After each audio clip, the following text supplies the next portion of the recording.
Bienvenue à cette formation CEVA. Mon nom est Jean Boisvert. Ça me fait grand plaisir de vous introduire à cette formation. Je vais la présenter en forme de différents modules. Donc, il y aura environ 7 modules au complet. Certains de ces modules-là seront regroupés en parties, que ce soit plus facile pour vous d'intégrer les contenus. Alors, le premier module, c'est l'introduction avec certains points que je mettrai en évidence pour vous faciliter la compréhension de ce qui viendra par la suite. Alors, je vais vous mettre en mode présentation.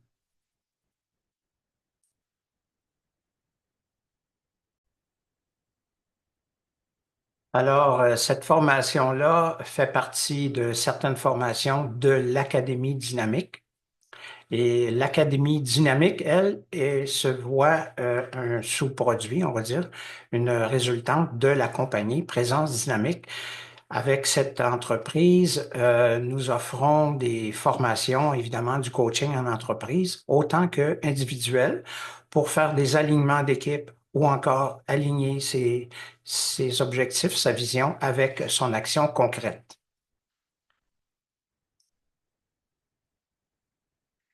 Alors, en ce qui me concerne, je suis fondateur de cette entreprise. Évidemment, je propose une approche humaine et je me spécialise dans le domaine de la formation prévention et intervention pacifique et aussi dans le coaching d'entreprise, comme j'ai mentionné un peu plus avant. Donc, la vision, la mission, la stratégie et l'action doivent travailler de concert pour que une entité, une équipe, une organisation aille dans la direction la plus claire possible.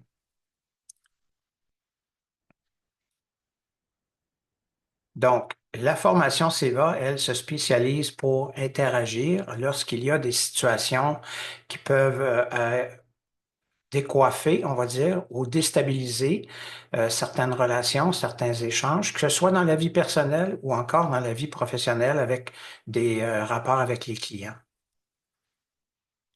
Alors, les différents modules que nous allons introduire, il y en a 7 au total. L'introduction et la présentation et le troisième, quatrième, cinquième et sixième module sont significatifs pour le principe utilisé dans la formation CEVA qui se développe sous C.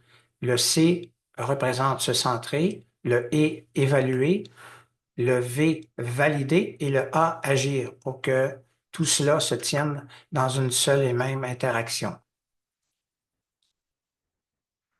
Alors, donc, on va entreprendre le module d'introduction. À qui s'adresse cette formation? Principalement, au tout début, lorsque j'ai mis en place cette formation, la donnais particulièrement à des organismes, des ministères, des employés qui travaillent dans le domaine de la psychiatrie ou des soignants à l'urgence d'hôpitaux, par exemple. Donc, c'est une formation qui s'adapte à leur contexte, à leur réalité de travail. Aussi, elle s'adapte avec le personnel de la sécurité, que ce soit les agents de la paix, agents correctionnels, les officiers de police. Alors, ce sont des principes qui sont très adaptables à ces professionnels. Les éducateurs spécialisés, les enseignants, comme on le sait, il y a beaucoup de défis depuis quelques années dans le milieu de l'éducation et le personnel est souvent un peu pris au dépourvu.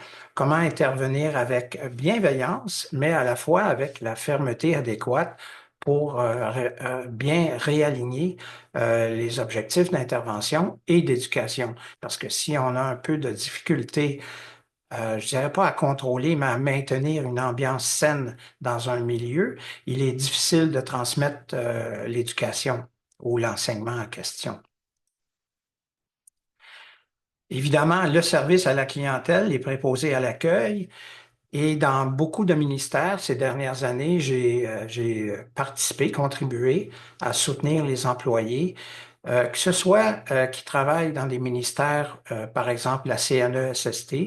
Il y a plusieurs ministères dans cette organisation et les employés font face à différentes clientèles qui vivent soit de la grande vulnérabilité ou des comportements dissonants, parfois agressifs ou même violents. Alors que ce soit au téléphone ou que ce soit en personne, le personnel en question a besoin d'outils pour intervenir lorsque la situation se désorganise un peu. Alors, c'est ça l'objectif. On offre un protocole. Les agents d'intervention, les agents de probation, par exemple dans les milieux où il y a des unités spécialisées, le personnel doit intervenir avec des clientèles qui ont vécu des traumatismes ou des comportements criminels dans le passé. Il se peut que ce personnel, évidemment, ait besoin d'outils pour interagir avec ces clientèles qui peuvent vivre des états de désorganisation. La psychologie. Alors, évidemment, les travailleurs sociaux, les intervenants sociaux, les, les aidants naturels, parfois ont besoin de soutien parce que certaines clientèles sont vulnérables. La formation ne s'adresse pas seulement aux comportements qui sont menaçants ou perturbants. La formation s'adresse à soutenir aussi les gens qui doivent intervenir avec des clientèles vulnérables. Comment doser la bienveillance avec la situation pour ne pas se faire déstabiliser soi-même. Et bien sûr, elle est aussi disponible, cette formation-là, en individuel. Donc, moi, en tant que personne, si j'ai des interactions avec des voisins, des membres de la famille à l'occasion, qui ont des comportements qui sont peut-être perturbants pour moi, confrontants à l'occasion, eh bien, cet outil-là va aussi me soutenir à intervenir, à interagir et à protéger ma souveraineté personnelle, psychologique, émotionnelle et, dans certains cas, physique aussi. Donc, c'est un outil qui s'adapte à différents milieux pour soutenir la personne lors de situations qui se désorganisent un peu. Alors, j'utilise souvent le terme lorsque ça ne va pas, hein, c'est là qu'on utilise SEVA. Donc, c'est quand qu'on utilise SEVA, c'est quand ça va pas. Alors, je joue un peu là-dessus, mais si une situation est tout à fait normale, je suis à l'aise d'interagir dans le contexte en question, eh bien, je n'ai pas besoin du protocole SEVA. Cependant, si ça commence à bifurquer dans un climat de frustration, d'agressivité potentielle ou de grande vulnérabilité, c'est là que les outils SEVA, le protocole, va m'aider à interagir en me respectant, mais aussi en intervenant le plus adéquatement possible. Alors, on veut outiller la personne, mais aussi les intervenants euh, pour prévenir, protéger leur sécurité et même la sécurité du public dans certains cas. Donc, c'est pas juste pour soi, mais ça peut intervenir, nous aider à intervenir lors d'une situation dans un contexte social. La formation permet d'appliquer des mesures significatives et des méthodes éprouvées pour corriger la situation. Ces principes-là et l'expertise de la formation SEVA, euh, c'est un cumulatif de plus de 30 ans d'expertise. Alors, quand j'ai créé cette formation-là, j'avais déjà un bon bagage d'avoir suivi des formations dans le passé par d'autres organisations. Et j'ai eu la possibilité de mettre ça en pratique tant au Québec, dans différents milieux de réalité, que ce soit les hôpitaux, les milieux de l'éducation, etc., mais aussi à l'étranger, en Europe francophone et ainsi qu'aux États-Unis. Alors, lorsque j'ai créé le protocole SEVA, c'est un rassemblement d'expertise que j'ai mis en place pour faciliter l'enseignement de cette méthode. Donc, on va acquérir des techniques efficaces pour intervenir face à des comportements agressifs ou à des comportements de vulnérabilité. Le principe SEVA aussi, ça permet de supporter les équipes multidisciplinaires à utiliser un même protocole d'intervention. Donc, je m'explique. Par exemple, dans une unité psychiatrique, il y a différents intervenants en sécurité, en soins infirmiers, travailleurs sociaux, psychologues, psychiatres.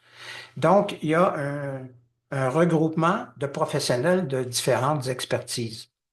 Et il m'est arrivé, bien sûr, de former ces équipes-là pour qu'elles interviennent dans un langage commun. Parce que chacun, de par son expertise professionnelle, a une vision d'une même situation. Par exemple, la personne qui doit faire respecter la règle, ben, il va agir avec une certaine approche d'encadrement. La personne qui a été formée, pardon, en psychologie ou en soins infirmiers, eh bien, elle va avoir une approche davantage bienveillante, on va dire ça comme ça. Mais comment intervenir lorsqu'on est en équipe d'une manière cohérente pour faire en sorte que tout le monde travaille de concert? Et c'est là que la formation SEVA, les principes et les protocoles vont aider à rassembler une interaction commune. Donc, la formation s'adapte en fonction des particularités de l'environnement de travail, du rôle ainsi que des fonctions des intervenants. Les outils utilisés servent à toute personne en situation de risque ou étant confrontée à des comportements de vulnérabilité, d'agressivité, d'intimidation ou de violence potentielle. Les outils permettent à la personne de gérer ses propres émotions pour maintenir une relation de confiance et d'ouverture durant son intervention et aussi d'évaluer et d'agir pour recadrer au besoin et désamorcer pacifiquement la situation. Alors donc, c'est bien évident que si je veux désamorcer une situation qui semble prendre une escalade, si moi, je suis centré, calme, avec une approche objective, je vais être plus outillé pour intervenir que si je suis en mode réaction. Alors donc, je vais y revenir un petit peu plus tard sur les principes importants de se centrer avant d'évaluer une situation et d'agir.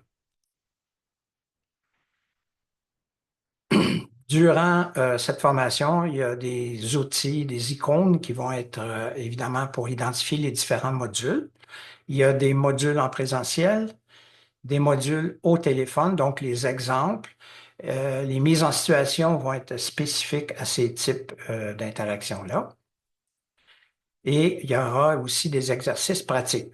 J'aime bien dire que cette formation-là, c'est une formation tout-terrain.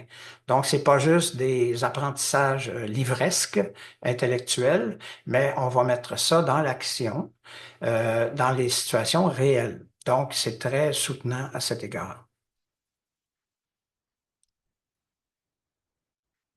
Alors, intervenir efficacement auprès de clientèle difficile, vulnérable ou agressive. Bon, alors je vais vous inviter à faire un petit exercice pratique en introduction de comment on va mettre ça en place avec les outils proposés. Vous allez vous identifier euh, vos attentes de cette formation. Non seulement vos attentes, mais un exemple de situation que vous trouvez particulièrement difficile. Soit une situation que dans votre contexte, dans votre milieu, vous êtes amené à souvent être confronté, ou bien une situation que vous anticipez dans le futur ou qui vous est déjà arrivée. Donc, identifiez cette situation-là et on va la décortiquer comme un exemple pratique et en même temps, elle vous servira de comparaison avec les éléments qui vont vous être présentés dans la formation. Donc, décrivez une situation où vous êtes intervenu auprès d'une personne ou d'un client vulnérable, intimidant ou agressif verbalement.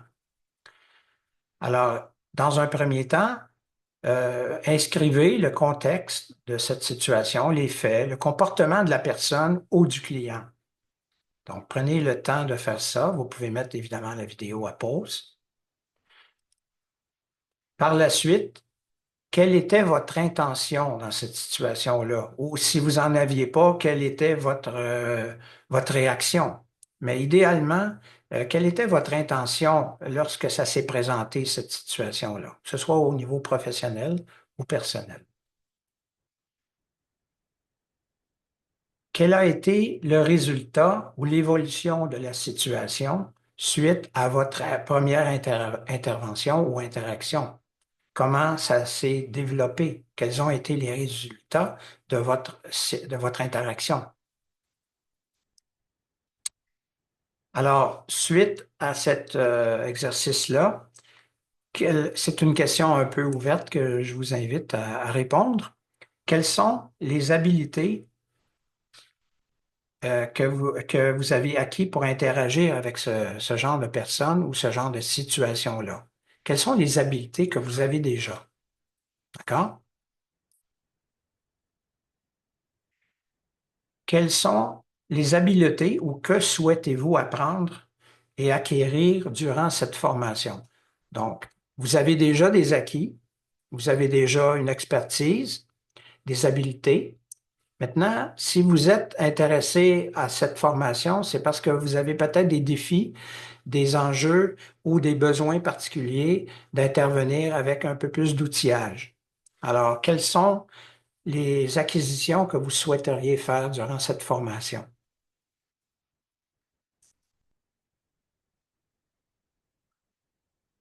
Une petite réflexion concernant la paix. Trouver le juste équilibre entre la paix et la protection de celle-ci. Alors évidemment, si on doit interagir dans des contextes qui sont déstabilisants, soit parce que c'est de la vulnérabilité ou un comportement inapproprié, on veut idéalement maintenir la paix. Parce que c'est le meilleur état pour avoir des relations saines. Alors, mais en même temps, cette paix-là, parfois, on doit la protéger ou on doit la faire venir de l'avant. Pas l'imposer, mais la démontrer clairement qu'on souhaite la paix dans des contextes de difficulté ou de tension. Alors, c'est de trouver le juste équilibre entre la paix et la protection de celle-ci. Évidemment, dans un premier temps, la paix en moi. Alors, on va l'aborder aussi, cet aspect-là qui est très important dans la formation. Comment puis-je euh, amener un climat de paix autour de moi si moi, je suis troublé? Alors, donc, je dois trouver l'équilibre entre ces deux aspects-là.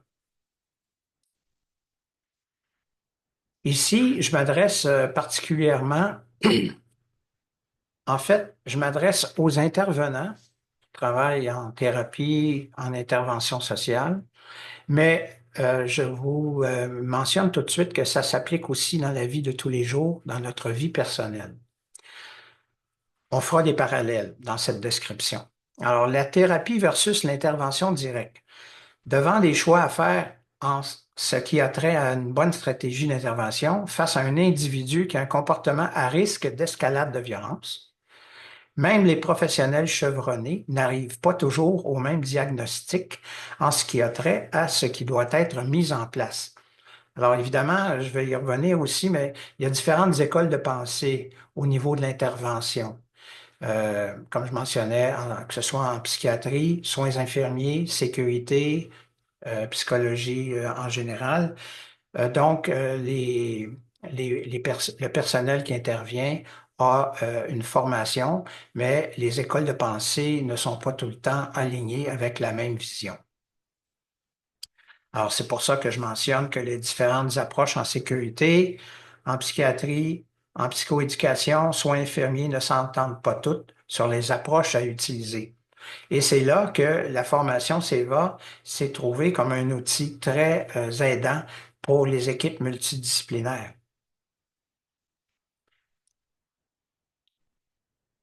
On est toujours dans le module de la thérapie versus l'intervention directe, donc de faire la distinction de certains contextes de réalité.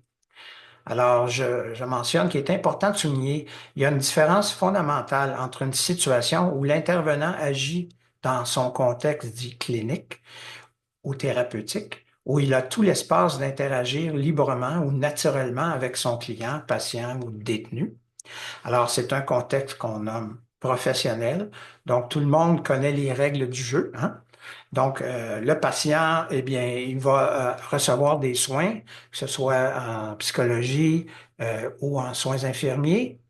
Cependant, dans le contexte d'un bureau, par exemple, de travail, le climat est déjà, l'environnement est déjà préparé pour la situation, qu'elle soit bienveillante, aidante. D'accord? Cependant, c'est pas toujours le cas.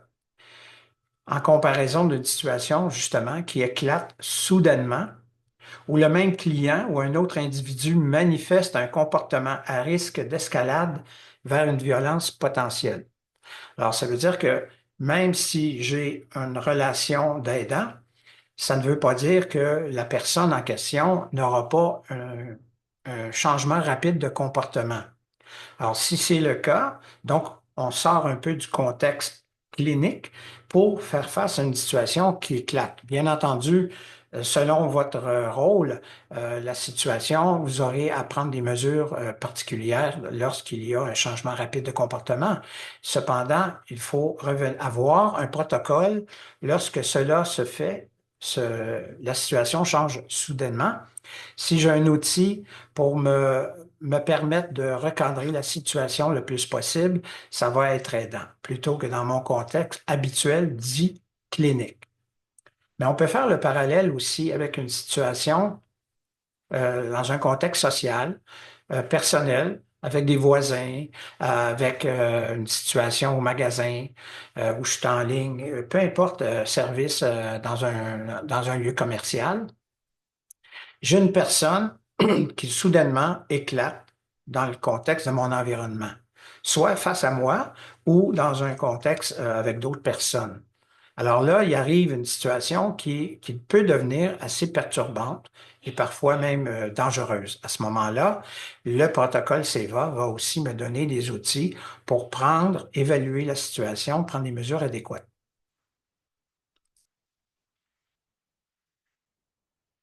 Lorsqu'il y a un changement rapide de comportement, le rapport entre les individus atteint tout à coup un tout autre niveau. Alors, comme j'ai mentionné, on n'est plus dans le contexte habituel. Tout d'un coup, ça va pas. D'accord? Donc, SEVA va rentrer en action à ce moment-là.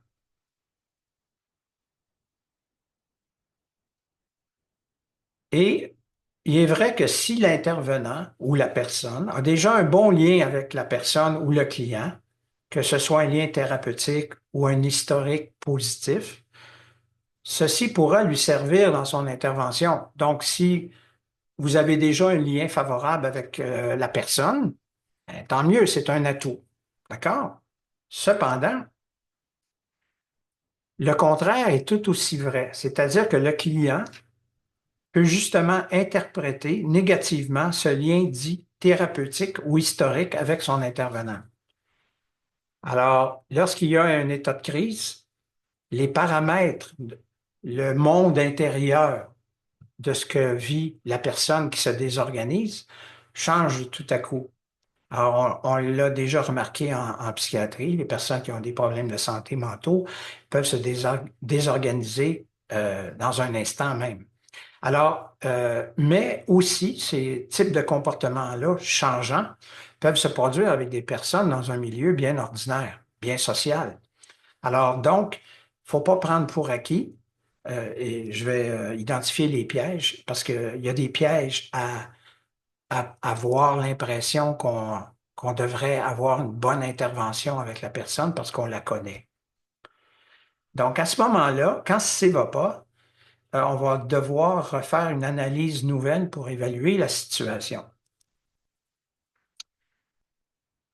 Donc, la thérapie, attention au piège, ce que je mentionnais il y a un instant. Se croire protégé par une aura particulière du simple fait que l'on connaît l'individu. Alors, il y a beaucoup d'intervenants qui se font prendre à ce piège. D'accord? Donc, il y a peut-être un lien historique favorable, positif avec la personne, mais lorsque la personne se désorganise pour X raisons, souvent les intervenants se trouvent dans une position de grande vulnérabilité et même ça peut avoir un impact sur leur sécurité. Non seulement leur sécurité, intégrité personnelle, mais aussi sur l'impact dans le milieu. Alors, donc, faire attention à cette croyance-là, que parce que je connais l'individu, que tout va bien aller. C'est pas certain. Prendre pour acquis aussi, ça c'est un autre piège, que l'individu en crise reconnaîtra que l'on est un professionnel et que nous sommes là pour l'aider. Que nous sommes. Alors là, étant donné que là, je joue le rôle un peu, là, étant donné que je suis bienveillant avec cette personne-là, que mon intention est bonne, le client ou la personne devant moi va le ressentir et elle va coopérer. Et c'est pas garanti. Alors, il faut faire attention de réévaluer les différents aspects de la situation. On va y revenir dans les autres modules. Donc, il faut refaire une relecture de la situation. L'individu, récalcitrant ou en crise, que ce soit volontaire ou involontaire, est souvent dans sa propre bulle et ne constatera les dégâts qu'après coup. Comment de fois avez-vous observé chez le comportement humain, que ce soit au travail ou dans la vie personnelle, des personnes qui pètent une coche, OK? Et là, ils font une crise, colère ou agressivité. Et là, quelques minutes ou quelques heures plus tard, là, ils se rendent compte qu'ils ont dépassé les limites et ils s'excusent ou ils tentent de réparer la situation. Alors donc, au niveau professionnel, évidemment, il faut faire attention à ces changements rapides de comportement pour maintenir une relation de centration, de bienveillance, mais et de fermeté adéquate aux besoins pour faire en sorte que la situation, autant que possible, n'escalade pas. Donc, on doit éviter, en tant qu'intervenant ou personne, d'éviter ces genres de pièges pour notre propre sécurité et celle des autres. Ainsi, que vous soyez un professionnel chevronné, un intervenant ayant un lien particulier avec le client, ou un intervenant qui vient d'être propulsé dans cette nouvelle situation sans avoir de données spécifiques de circonstances,